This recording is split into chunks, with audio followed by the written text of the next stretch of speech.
We're back with our second podcast with Foulques from Gide, and today we're speaking about the end of employment. Yeah, so welcome back, Foulques, and good to be with you again. And going to open up with quite a general question. So what protections against dismissal do employees enjoy that employers in France need to be aware of? Employees enjoy quite a strong protection actually in France against dismissal. I think we're well known for that to a certain extent.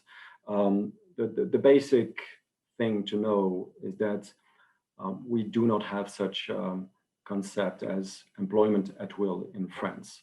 The employer must always have a cause in order to terminate an employment agreement. And the employer must always follow a specific procedure, by the way, which generally involves first holding an interview with the employee to discuss the cause for the envisaged dismissal.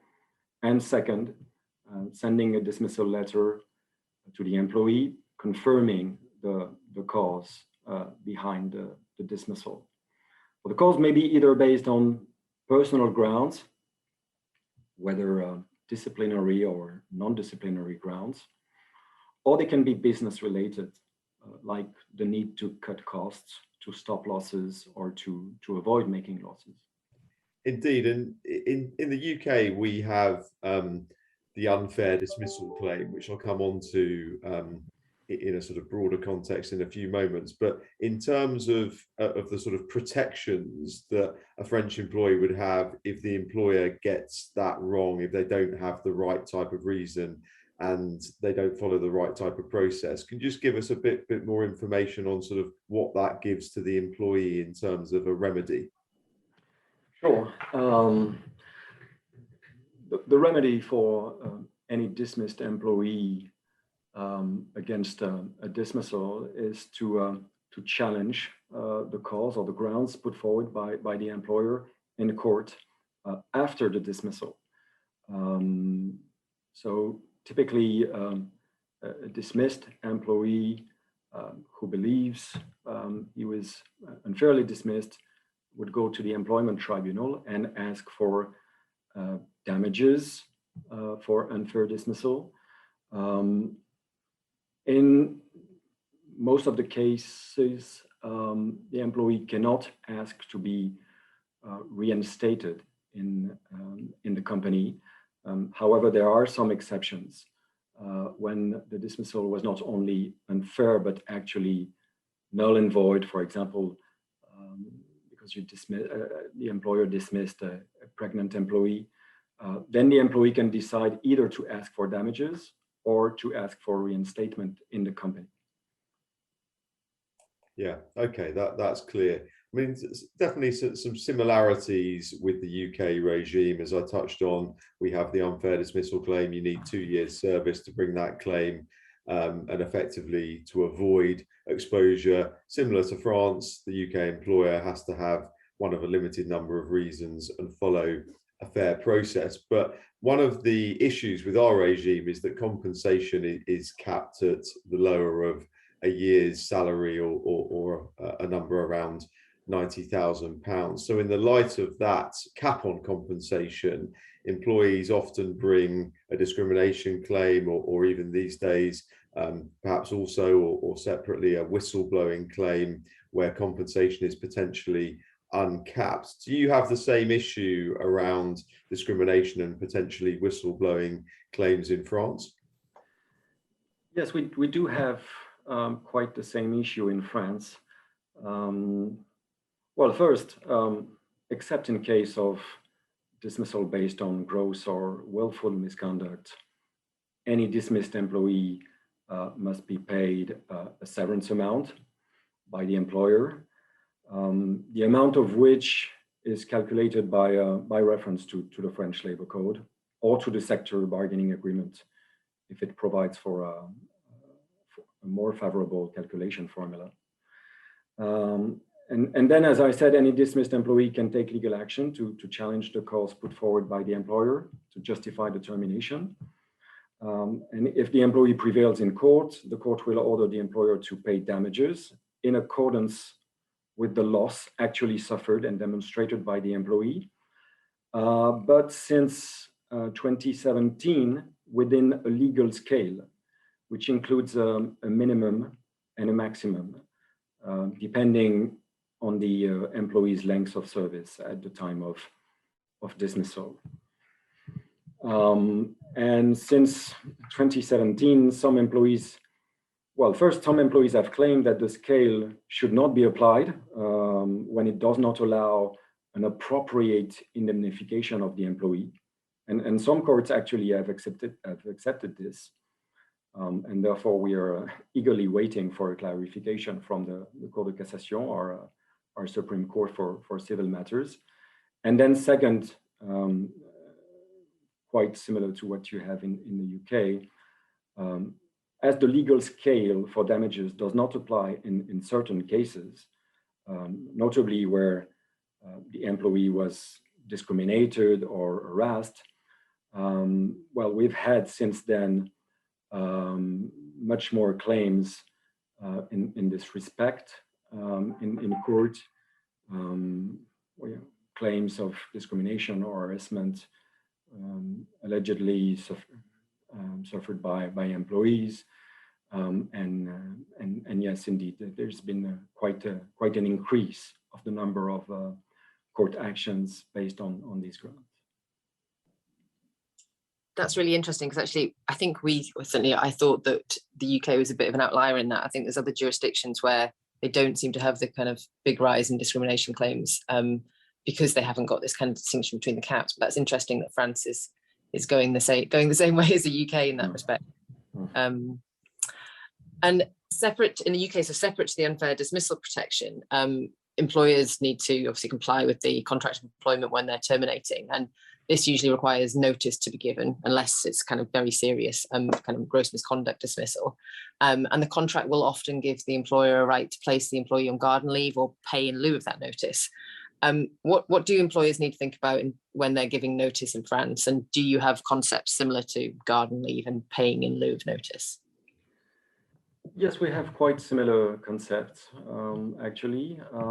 First, the law imposes to give notice in case of dismissal, except, as you said, in case of serious misconduct, but otherwise notice must be given. It's 1 month or 2 months, according to the French Labor Code, depending on the employee's length of service. However, most sector collective bargaining agreements provide for longer notice periods. Typically, that would be 2 months for lower rank employees and 3 months for higher ranked employees like managers or executives. The employment contract may provide for an even longer notice period, but it's quite unusual in France. And then it is lawful and actually quite standard to send an employee on garden leave during the notice period. One thing that is interesting to know in this respect is that from the moment an employee is sent on garden leave, he can start working for another employer, although he still gets payment in lieu of notice from his previous employer. So, and if there is a non-compete covenant, it starts from the day the employee is sent on garden leave. Whereas if there is no non-compete covenant, this means the employee can start working for a competitor from the day he is sent on garden leave. And although again, he continues to get his salary from the previous employer. That's really interesting. That's quite different to the UK. So obviously in the UK, garden leave, you can't work for anybody else. You're still an employee, and you are kind of, I suppose, loyal to them, if that makes sense. But it is common that non-compete periods would reduce by the period of garden leave. So there's similarities in that sense. And just moving on to our next question, are there any groups of employees who have special protection against dismissal? Yes, there are two types, I would say, of increased protection for certain employees.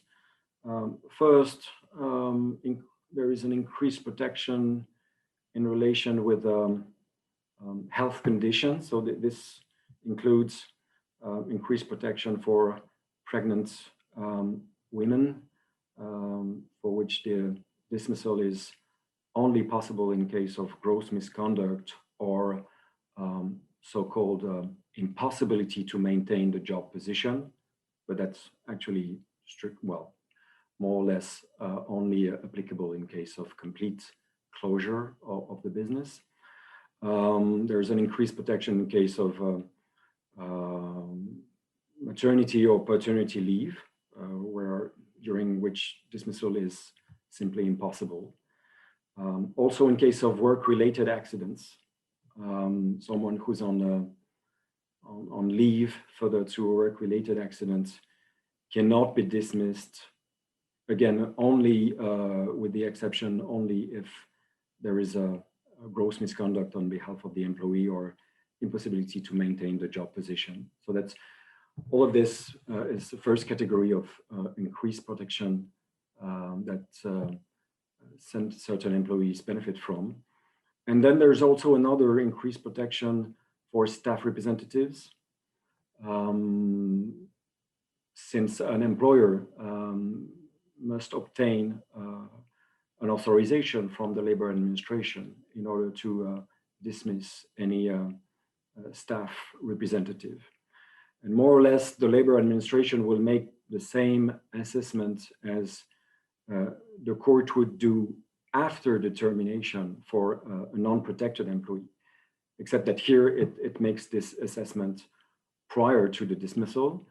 And if the labor administration considers that there is no valid ground to dismiss the staff representative, then it will just not grant the authorization, and the employer will have to retain the staff representative in the head count. Interesting stuff. Well, look, one area that's sort of slightly anathema to UK employment lawyers is the role of works councils and other employee representative bodies, and we're going to come on to that in more detail in our final podcast covering other sort of non-hiring and dismissal issues in France. But in the context of dismissals, Foulques, what sort of role do works councils and other representative bodies have? They do not always have a role, but sometimes they do. And specifically in two situations. First, and most importantly, where an employer wants to eliminate several positions based on economic grounds, so basically to implement a collective redundancy, the employer must go through a prior consultation of the Works Council. And the length and the complexity actually of this consultation procedure depends, well, first on the employer's headcount, and second on the number of envisaged redundancies. But that's a consultation, meaning that the employer needs an opinion, whether positive or negative. The employer does not need the approval from the Works Council. So the employer can implement a collective redundancy in spite of a negative opinion from the Works Council, but it must absolutely collect this opinion from the Works Council prior to implementing the redundancy. And then second, for staff representatives, as I've said just before, they enjoy a specific protection against dismissal. The employer needs an authorization from the labor administration, but also prior to making a request to the labor administration for an authorization to dismiss a staff representative, the employer must consult the Works Council. And most of the time the opinion would be negative, because what's at stake here is the dismissal of one of the members of the Works Council or a member of a trade union, but anyway, a staff representative. Very good. Okay, so final topic on terminations and dismissals. In the UK, most, not all, but most employment disputes are resolved by way of settlement agreements. So the employee waives their claims under a settlement agreement in return for money and possibly some other upsides. Is there a sort of similar approach applicable in France? And if so, can you just sort of give us a bit more detail on how that might work, please? Sure. Yes, there is similar practices in France. Once the dismissal has been notified to the employee, it's possible to enter into a settlement agreement with this employee, whereby the employer will pay an additional amount of money to the former employee in order to avoid a court action or to stop an already initiated court action. And then probably it's also worth noting that rather than dismissing an employee and then trying to avoid a dispute through a settlement agreement or facing a dispute, another quite popular option in France is to discuss from the outset with the employee the possibility of entering into a common consent termination agreement. And the main interest of this option for the employer is the absence of obligation to put forward a cause for the termination. And at the same time, the employer and the employee can freely discuss the amount of the severance with the same favorable tax treatment as in case of dismissal. And the employee can claim unemployment allowances in the same way as if he had been dismissed. So it's a quite frequent option, well, a quite popular option in France to discuss common consent terminations. Very good. I mean, that's a slightly more complicated regime, I guess, than in the UK, and all the more reason to seek advice early on that type of arrangement. Perfect. Well, that completes our second podcast in this series. And please join us in the next one where we'll be covering other key employment law topics in France.